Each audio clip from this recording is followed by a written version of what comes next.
Dag, Boetie. Sê hallo vir die kinders. Molweni bantwana. Wat leer ons vandag? Mna, wena, bona. Vandag leer ons hoe om te sê ek, jy, hy. Ons leer voornaamwoorde. Is julle reg? Ja! So die voornaamwoord vir jy is wena.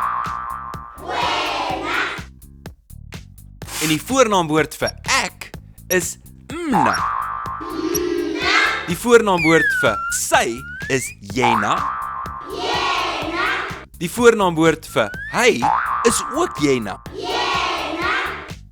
Die voornaamwoord vir hulle is bona. En die voornaamwoord vir ons is Tina.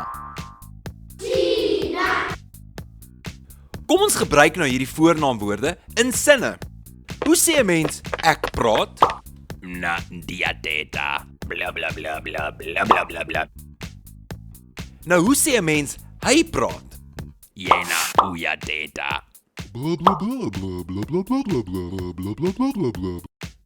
En hoe sê jy sy praat?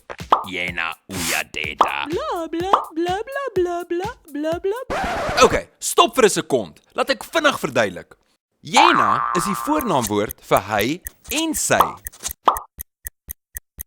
En wena is die voornaamwoord vir jy. Maar jy kan ook o gebruik om te sê hy, sy of jy. Is jy deurmekaar? Laat ek nog 'n bietjie verduidelik. Wat is die voornaamwoord vir jy? Wena. Dis reg, wena. En Abuti, hoe sê 'n mens jy praat in isiXhosa? Uyateta. Dis reg. Of wena, uyateta. Maar ons kan die wena wegvat en net sê uyateta. En dieselfde gebeur met hy praat en sy praat. Ons kan sê jena uyateta of ons kan net sê uyateta. Kom ons bou nou 'n paar sinne in isiXhosa. Jy praat. Wena, uyateta. Bla bla bla bla bla bla bla bla bla bla. Hulle praat. Bona, bayateta.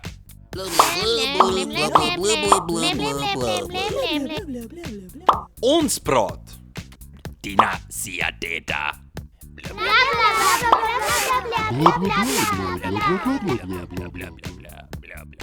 En nou kan jy hierdie voornaamwoorde gebruik in sinne. Totsiens Abuti, totsiens julle. Sien julle volgende keer.